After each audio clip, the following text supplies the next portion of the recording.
من الشيطان الرجيم بسم الله الرحمن الرحيم ثم لآتينهم من بين أيديهم ومن خلفهم وعن أيمانهم وعن شمائلهم ولا تجد أكثرهم شاكرين صدق الله العظيم. الصلاة والسلام عليك يا سيدي يا رسول الله وعلى آلك وأصحابك يا سيدي يا رحمة للعالمين. ثم لآتينهم من بين أيديهم ومن خلفهم وعن أيمانهم وعن شمائلهم، پھر ضرور میں ان کے آگے اور ان کے پیچھے اور ان کے دائیں اور ان کے بائیں سے ان کے پاس آؤں گا. ولا تجد اکثرهم شاکرین، اور آپ ان میں سے اکثر کو شکر گزار نہ پائیں گے. شیطان نے اپنے عزم کا اظہار کرتے ہوئے کہا کہ پھر میں ضرور بنی آدم کے آگے پیچھے اور ان کے دائیں بائیں یعنی چاروں طرف سے ان کے پاس آؤں گا اور انہیں گھیر کر راہ راست سے روکوں گا تاکہ وہ تیرے راستے پر نہ چلے، اور تو ان میں سے اکثر کو ناشکرا پائے گا. حضرت عبداللہ بن عباس رضی اللہ تعالیٰ عنہما فرماتے ہیں کہ سامنے سے مراد یہ ہے کہ میں ان کی دنیا کے متعلق وسوسے ڈالوں گا، اور پیچھے سے مراد یہ ہے کہ ان کی آخرت کے متعلق وسوسے ڈالوں گا، اور دائیں سے مراد یہ ہے کہ ان کے دین میں شبہات ڈالوں گا، اور بائیں سے مراد یہ ہے کہ ان کو گناہوں کی طرف راغب کروں گا. کیونکہ شیطان بنی آدم کو گمراہ کرنے، شہوتوں اور برے افعال میں مبتلا کرنے میں اپنی انتہائی کوشش خرچ کرنے کا عزم کر چکا تھا. یا وہ انسان کی اچھی یا بری صفات سے واقف تھا، یا اس نے فرشتوں سے سن رکھا تھا، اس لیے اسے گمان تھا کہ وہ بنی آدم کو بہکا لے گا اور انہیں فریب دے کر اللہ تعالیٰ کی نعمتوں کے شکر اور اس کی اطاعت و فرما برداری سے روک دے گا. حضرت صابرہ بن ابو فاقے رضی اللہ تعالیٰ عنہ سے روایت ہے، تاجدار رسالت صلی اللہ علیہ وآلہ وسلم نے ارشاد فرمایا، شیطان ابن آدم کے تمام راستوں میں بیٹھ جاتا ہے اور اس کو اسلام کے راستے سے بہکانے کی کوشش کرتا ہے اور کہتا ہے کہ کیا تم اسلام قبول کرو گے اور اپنے باپ دادا کے دین کو چھوڑ دو گے؟ لیکن وہ شخص شیطان کی بات نہیں مانتا اور اسلام قبول کر لیتا ہے، تو پھر اس کو ہجرت کرنے کے راستے سے ورگلانے کی کوشش کرتا ہے اور کہتا ہے کیا تم ہجرت کرو گے اور اپنے وطن کی زمین اور آسمان چھوڑ دو گے؟ حالانکہ مہاجر کی مثال تو کھوٹے سے بندھے ہوئے اس گھوڑے کی مانند ہے. فرمایا کہ جو ادھر ادھر بھاگ رہا ہوتا ہے اور اس کھوٹے کی حدود سے نہ نکل سکتا ہو. تو مراد یہ کہ شیطان مہاجر کو ایک بے کس و بے بس کی شکل میں پیش کر کے آدمی کو بہکاتا ہے، لیکن اگر وہ شخص اس کی بات نہیں مانتا اور ہجرت کر لیتا ہے تو شیطان اس کے جہاد کے راستے میں بیٹھ جاتا ہے اور وہ اس شخص سے کہتا ہے کیا تم جہاد کرو گے؟ اور یہ اپنی جان اور مال کو آزمائش پہ ڈالنا ہے، اور اگر تم جہاد کے دوران مارے گئے تو تمہاری بیوی کسی اور شخص سے نکاح کر لے گی، تمہارا مال تقسیم کر دیا جائے گا. لیکن وہ شخص پھر بھی شیطان کی بات نہیں مانتا اور جہاد کرنے چلا جاتا ہے. رسول اللہ صلی اللہ علیہ وسلم نے ارشاد فرمایا، تو جو شخص ایسا کیا، فرمایا جس شخص نے بھی ایسا کیا تو اللہ تعالیٰ کے ذمہ کرم پر یہ حق ہے کہ وہ اس کو جنت میں داخل کر دے،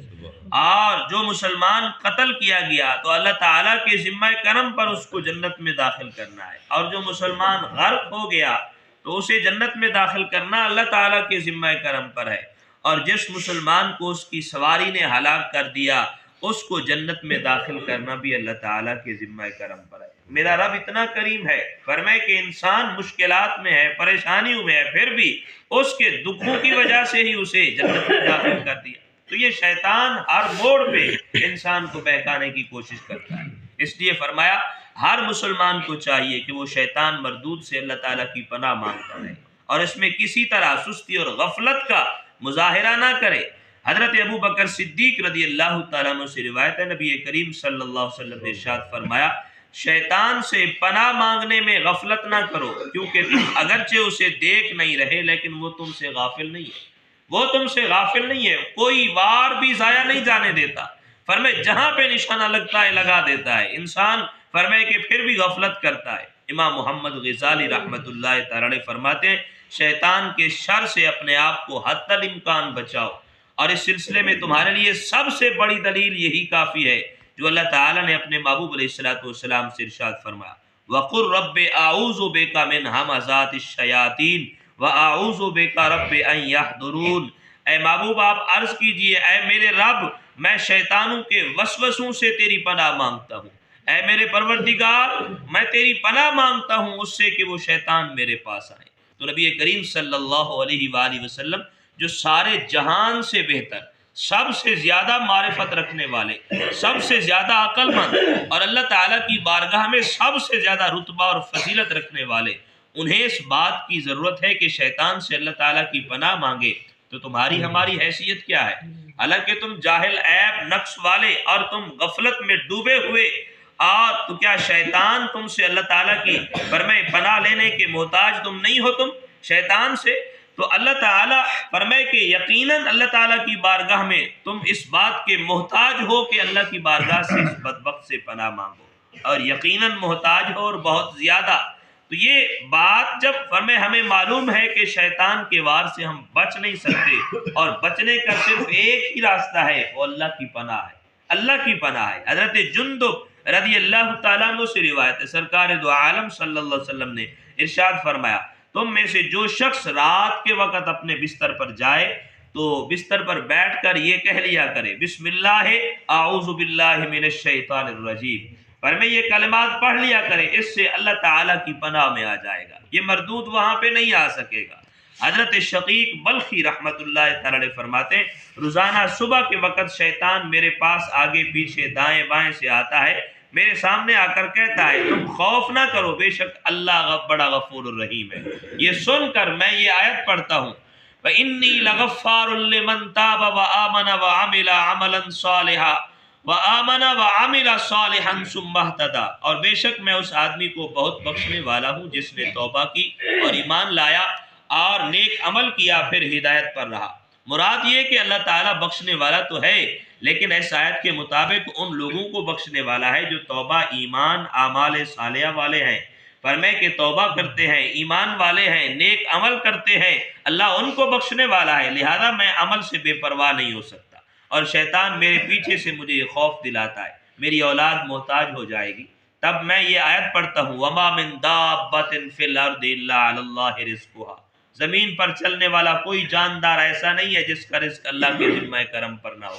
اللہ نے سب کے رزق کا ذمہ لیا ہے۔ مراد یہ کہ مجھے رزق کی فکر ڈال کر اللہ سے غافل نہ کر، کیونکہ رزق تو اسی کے ذمہ کرم پر ہے۔ پھر شیطان میرے دائیں طرف سے آ کر میری تعریف کرتا ہے تو اس وقت میں یہ پڑھتا ہوں وَالْعَاقِبَةُ لِلْمُتَّقِينَ، اچھا انجام صرف پرہیزگاروں کے لیے، پرہیزگاروں کے لیے ہے۔ تو یعنی مجھے اچھا کہنے کا کوئی فائدہ نہیں ہے، میں اچھا تب ہوں گا جب میرا انجام اچھا ہوگا، اور میرا انجام تب اچھا ہوگا جب میں متقی بنوں گا۔ پھر شیطان میرے بائیں طرف سے نفسانی خواہشات میں سے کچھ لے کر آتا ہے تو میں یہ آیت پڑھتا ہوں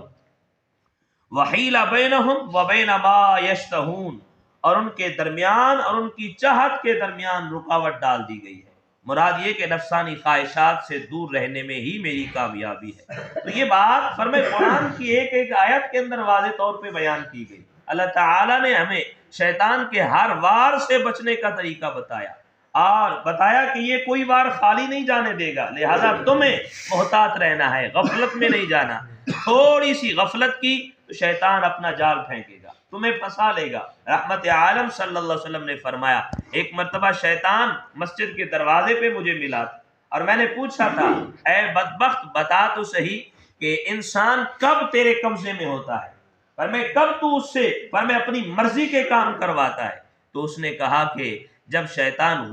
انسان جب غصے میں ہوتا ہے نا، تب وہ میرے قبضے میں ایسے ہوتا ہے جیسے بچوں کے ہاتھ میں گیند ہوتی ہے، پر میں اس کو جس طرح گھمائیں، جس طرح پھیریں، جدھر پھینکے، جو کام کرے پر میں وہ کرتے ہیں۔ فرمائے کہ جب انسان غصے میں ہوتا ہے پھر میرے ہاتھ میں ہوتا ہے، میری مرضی میں اس سے جو کام بھی کرواؤں، اس لیے غصے میں انسان فرمائے حد سے بڑھ جاتا ہے، پتہ نہیں ہوتا کیا کر رہا ہوں، یہ شیطان کے سارے کام۔ اس لیے نبی علیہ الصلوۃ والسلام نے فرمایا غصے سے بچنے کا طریقہ بھی بتایا، فرمایا جب غصہ آئے کھڑے ہو تو فوراً بیٹھ جاؤ، بیٹھ جاؤ، فرمایا اس سے غصہ کم ہوگا، اگر بیٹھے ہو تو لیٹ جاؤ، فرمایا پھر بھی غصہ کم نہ ہو تو فرمایا پانی پی لو،